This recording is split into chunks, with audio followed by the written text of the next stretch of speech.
Hey, what is up? Flash Anime bringing you another summer seasonal review for the series Fate Kaleid Prisma Illya.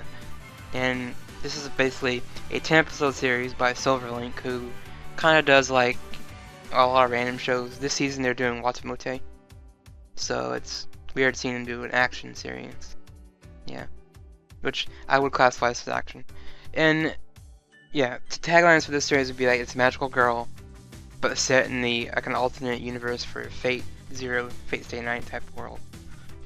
But yeah, in the end, I would classify it more of an action series, comedy / drama series.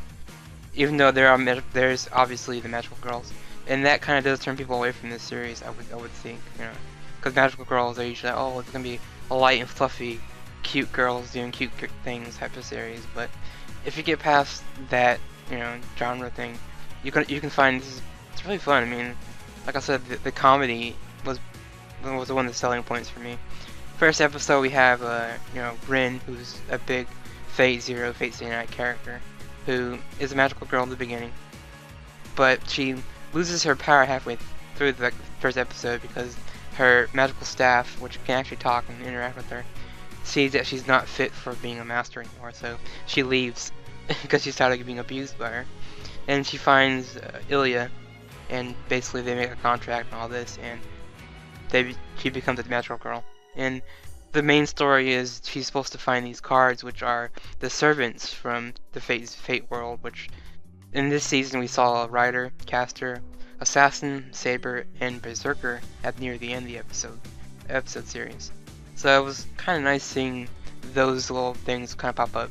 So I was not expecting that. I mean, they are in the opening. I was just thinking, oh, this is going to be typical Monster of the Week type of magical girl series, but in fact it was not. They have a few handful of episodes they did not fight at all.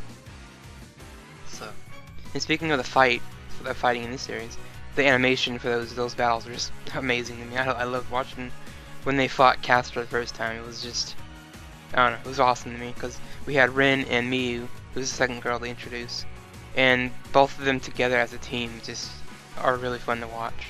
Even though Miyu's kind of this quiet, she's kind of the tough girl. She doesn't really express much emotion towards anyone.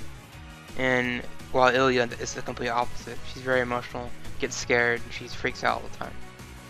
Even during the first fight, when they fought, I think it was, yeah, they fought Rider, she was like screwing up everything, messing up, and wasn't doing anything much, but kind of running away. But yeah, we had some cool stuff with the fights, and even during the fights we had like Illya transformed into Archer, and she was like just whipping ass with like swords and stuff like that. But it was weird that they had a couple moments where Miyu and Illya were both swinging around Excalibur, basically Saber's weapon, and it was kind of weird seeing that. I mean, I was not expecting them to be able to transform into the servants themselves, but that was kind of a nice little treat for me. And for story-wise, I would say the story was kind of weak at some moments. It was just kind of like all this drama of friendship and Miyu just being a kind of a jerk to Illya half the time. While, you know, even though the story was kind of weak, the drama was kind of nicely executed. They didn't drag it on too long, even though there are some moments that kind of make you rage. You're just like, you know, get over it, whatever. Especially when they reveal that Ilya's power, it almost kills everyone in one episode. And thankfully, if Miyu wasn't there, she saved everyone, and they kind of have this fight where Miyu doesn't want to fight with Illya ever again. But we all know that doesn't last long because in the end, these two team up once again for this like weird combo with 5-6 different Excaliburs flying around. It was crazy, and they used it to fight Berserker. So. Let's see. The only things I would say for the negatives would be maybe 10 episodes was kind of weak. I felt the series needed more episodes because they didn't really get to the other characters that I wanted to see. And there was some fan service in the series, but mostly revolving around the like bath scenes. And half the time you didn't really see much, you know, nudity besides, like I said, the bath and things like that.